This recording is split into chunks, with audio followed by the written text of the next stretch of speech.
एक बार फिर से स्वागत है आप सभी का अपने यूट्यूब चैनल अचीवर क्लासेस बोछा पे। तो जी हाँ दोस्तों, जैसा कि हम लोग कल जो है सो हिस्ट्री का ब्रिटिश साम्राज्य का विस्तार जो कि 1757 ईस्वी से शुरू हुआ था उसको देख चुके हैं। ये आपके बिहार पुलिस, बिहार दरोगा और बिहार के ये जो भी एग्ज़ाम हो रहे हैं कम्पिटिटिव एग्ज़ाम, बिहार शिक्षक बहाली, ये सभी में आपको काम आने वाली टॉपिक है। तो चलिए इन टॉपिक को हम आगे की ओर बढ़ाते हैं। फिलहाल उससे पहले बता दूं कि मेरा कोचिंग बोचहा में है। बोचहा में आपको जो ऑफलाइन कोचिंग कराई जाती है, यदि आप लोग चाहते हैं बोचहा के आसपास है तो आ करके यहाँ पढ़ सकते हैं। यहाँ तो क्वेश्चन डिस्कशन और साथ में जो संभव हमसे हो पा रहा है वो कर पा रहे हैं।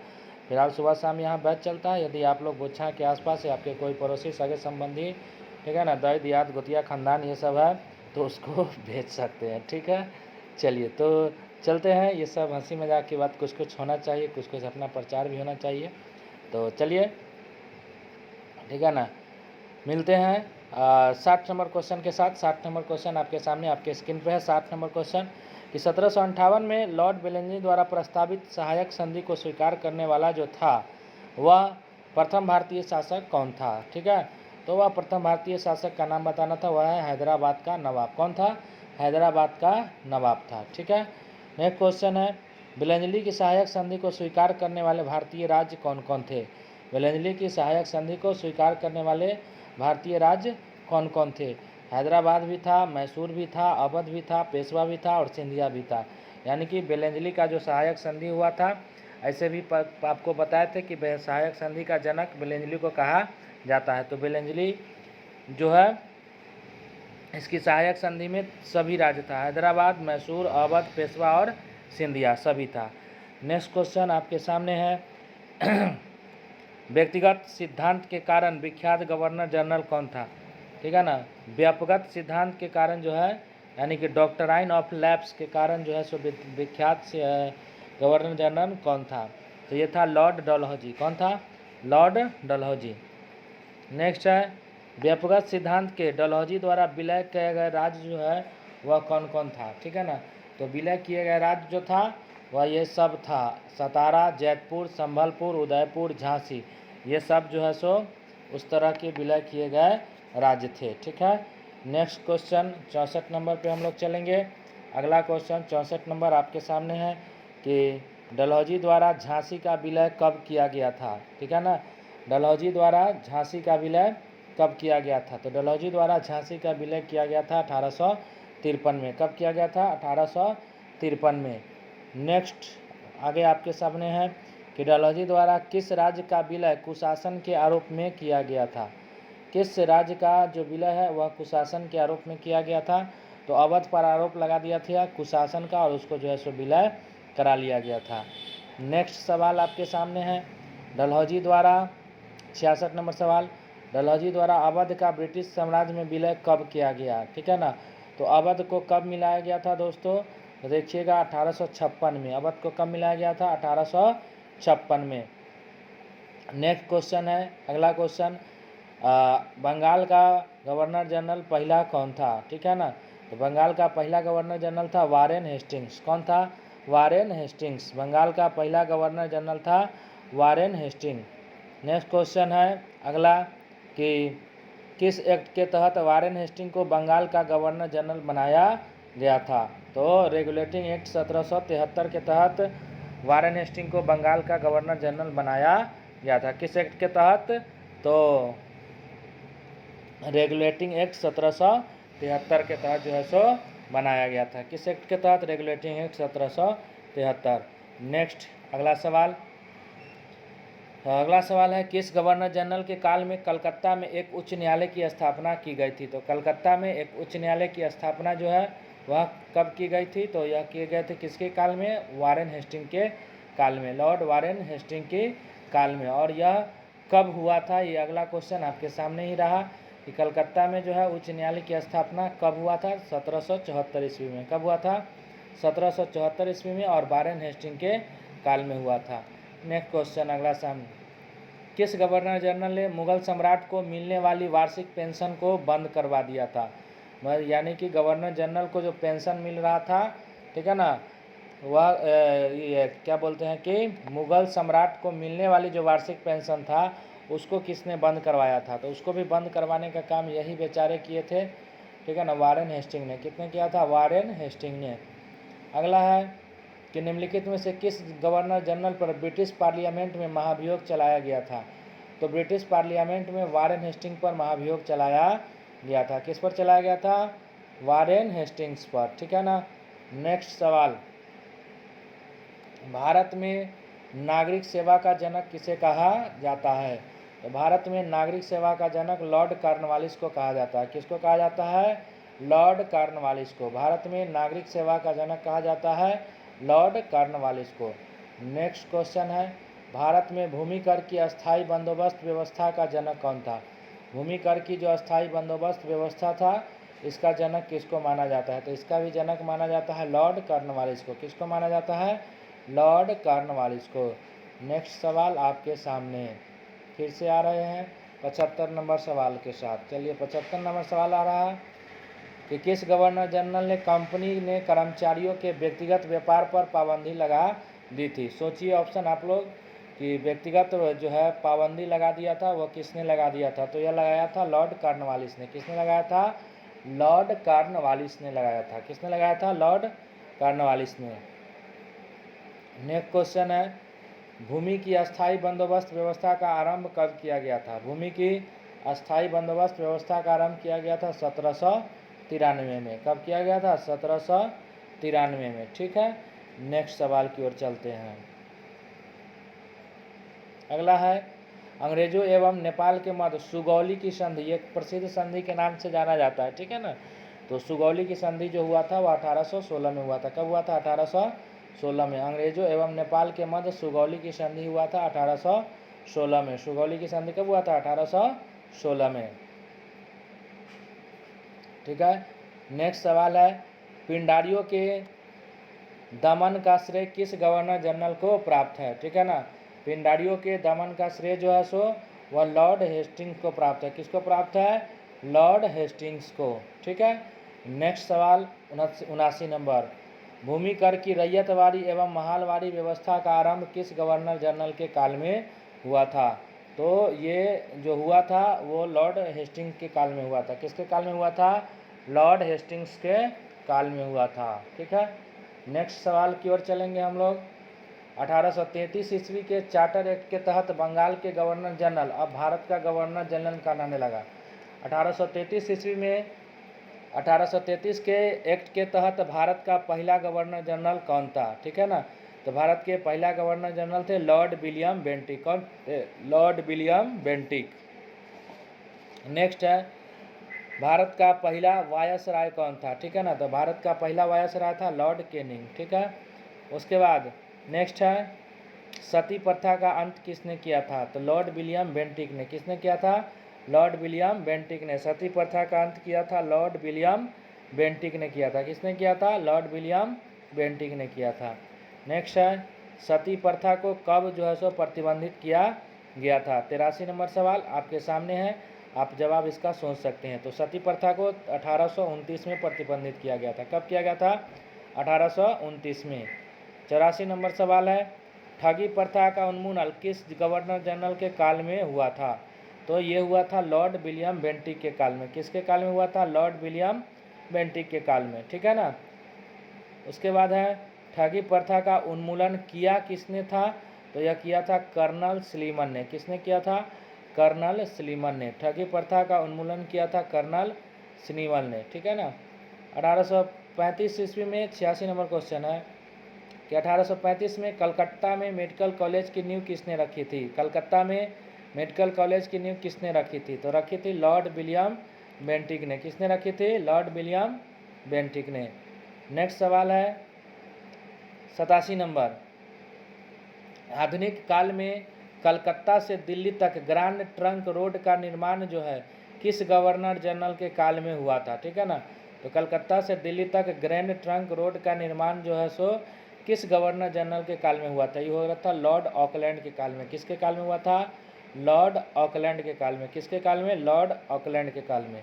नेक्स्ट है, सिंध का भारतीय ब्रिटिश साम्राज्य में विलय किसने किया था? सिंध का भारतीय ब्रिटिश साम्राज्य में विलय किसने किया था? तो सिंध का भारतीय ब्रिटिश साम्राज्य में विलय करने का जो यह शुभ काम किया था वह किया था लॉर्ड एलनबरो ने। किसने किया था? लॉर्ड एलनबरो ने। ठीक है, अगला क्वेश्चन है, सिंध का भारतीय ब्रिटिश साम्राज्य में विलय कब किया गया था? ठीक है ना, तो यह किया गया था 1843 में। कब किया गया था? 1843 में। नेक्स्ट है, नरबली कुप्रथा पर प्रतिबंध किसने लगाया था?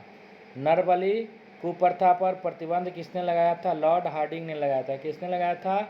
लॉर्ड हार्डिंग ने लगाया था। ठीक है, उसके बाद 91 नंबर क्वेश्चन,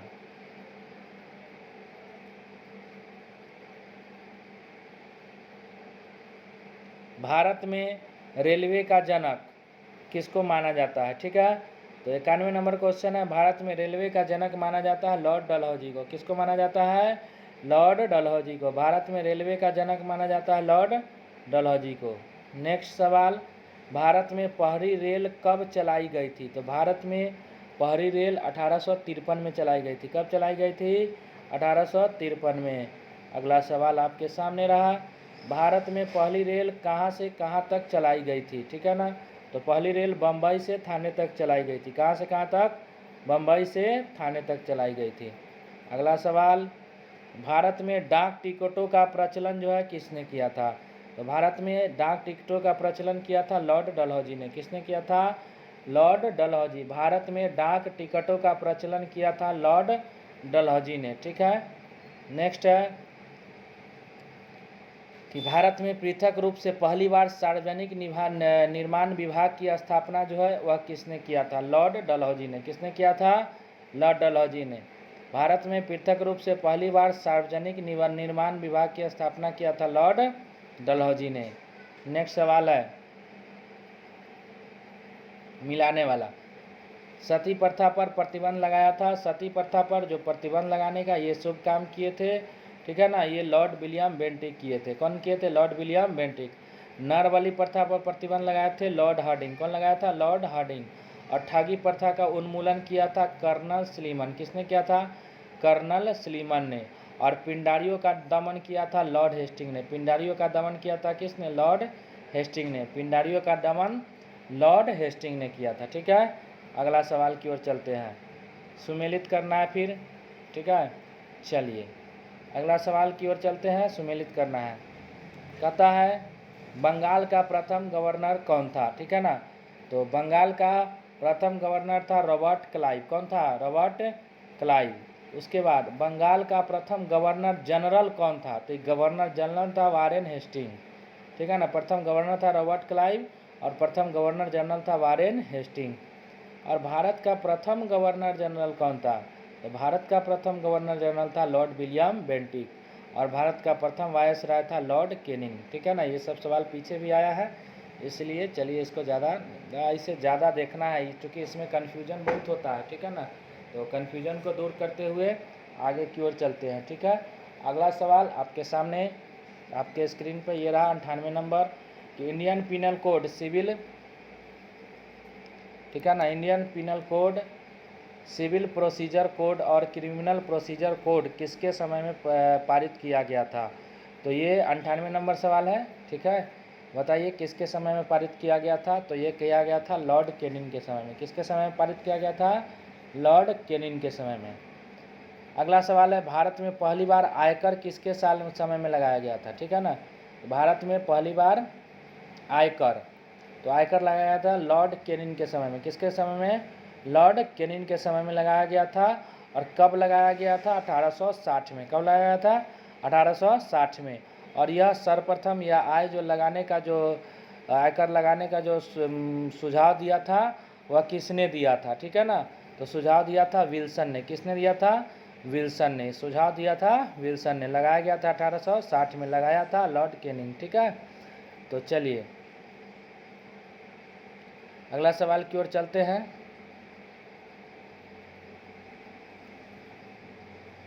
एक सौ एक के बाद, अच्छा 102 इधर से, चलिए इधर 102 नंबर। अगला सवाल है विल्सन था, विल्सन एक अर्थशास्त्री तो होगा लेकिन कहाँ का अर्थशास्त्री था? आप लोग के पास अगर थोड़ा भी बुद्धि होगा तो लगा सकते हैं कि यह अंग्रेजी का रहा होगा तब ये सुझाव दिया हुआ है। नहीं, ब्रिटिश अर्थशास्त्री था विल्सन। विल्सन जो था ब्रिटिश अर्थशास्त्री था। नेक्स्ट सवाल है, विधवा पुनर्विवाह अधिनियम कब पारित हुआ? ठीक है, विधवा पुनर्विवाह अधिनियम कब पारित हुआ? तो विधवा पुनर्विवाह अधिनियम पारित हुआ था 1856 में। कब पारित हुआ था? 1856 में। नेक्स्ट है, विधवा पुनर्विवाह अधिनियम किसके समय में पारित हुआ था? ठीक है ना, तो विधवा पुनर्विवाह अधिनियम लॉर्ड कैनिंग के समय में पारित हुआ था। किसके समय में? लॉर्ड कैनिंग के समय में। नेक्स्ट है, इंडियन हाई कोर्ट एक्ट किसके समय में पारित हुआ था? हाई कोर्ट एक्ट किसके समय में पारित हुआ था? ठीक है, तो अगला है, तो ये लॉर्ड कैनिंग के समय में हुआ था। किसके समय हुआ था? लॉर्ड कैनिंग के समय हुआ था। उसके बाद है, बहावी आंदोलन का दमन किसने किया था? ठीक है, तो बहावी आंदोलन का जो दमन किया था लॉर्ड एल्गिन ने। किसने किया था? लॉर्ड एल्गिन ने। अगला सवाल है, वाडियार कहाँ के शासक थे? मैसूर रियासत के। वाडियार कहाँ के शासक थे? मैसूर रियासत के।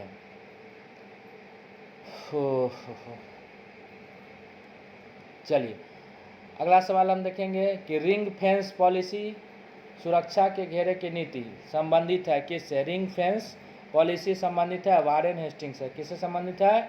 वारेन हेस्टिंग्स से। ठीक है, अगला सवाल,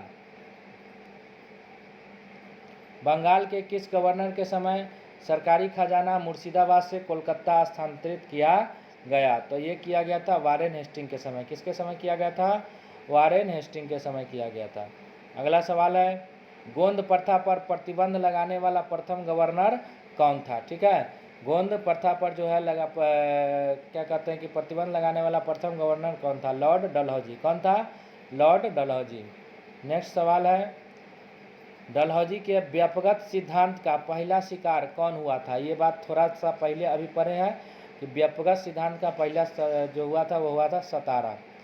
उसके बाद कहता है, आधुनिक भारत का निर्माता किसे कहा जाता है? लॉर्ड डलहौजी को। आधुनिक भारत का निर्माता लॉर्ड डलहौजी को कहा जाता है। अगला सवाल कूट वाला है, भारत में अंग्रेजी की सफलता का राज क्या क्या था? तो भारत में जो अंग्रेजी की सफलता का राज था, भारतीय सैनिकों में राष्ट्रीय भावना का अभाव था। बिल्कुल सही बात है, भारत में राष्ट्रीय भावना का अभाव था, ये भी सही बात था। उस समय अंग्रेजों की नौसैनिक श्रेष्ठता थी। बिल्कुल सही, अंग्रेजी की सेना बहुत ही अच्छा था। और ब्रिटिश सैनिकों की श्रेष्ठता थे, ब्रिटिश सैनिक तो बहुत ही अच्छा थे ही। तो इसका आंसर हो जाएगा आपको 4 नंबर। ठीक है, नेक्स्ट सवाल,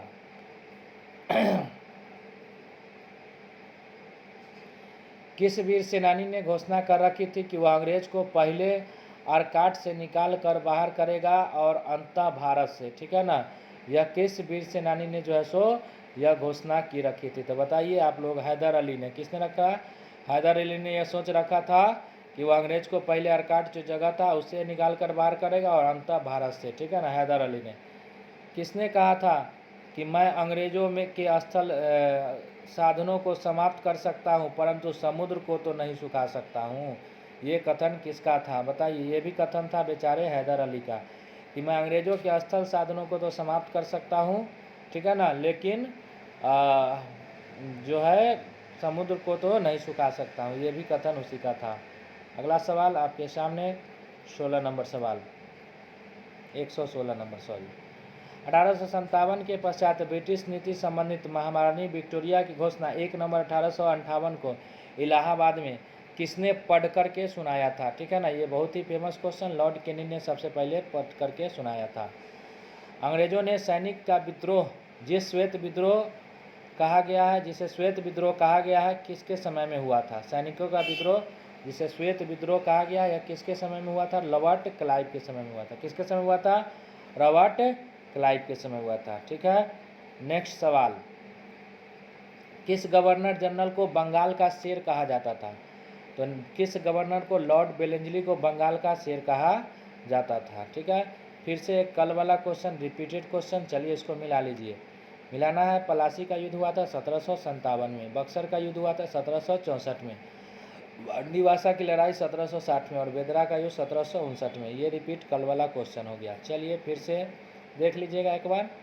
चलिए, आप लोग के पास पॉज करने का ऑप्शन है, मेरे पास तो अभी फ़िलहाल नहीं है पॉज करने का ऑप्शन, है मेरे पास भी है तो मेरा वीडियो रुक जाएगा।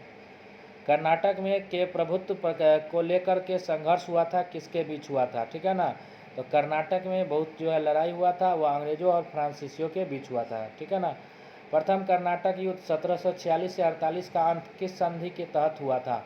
तो कर्नाटक का जो अंत हुआ था वह एलासपाल की संधि, एलासपल की संधि के तहत हुआ था। अगला क्वेश्चन है कि निम्नलिखित में से कौन सा युद्ध ऑस्ट्रिया उत्तराधिकार से प्रभावित था? ठीक है ना, ऑस्ट्रिया उत्तराधिकार से कौन सा प्रभावित था? प्रथम कर्नाटक युद्ध। कौन प्रभावित था?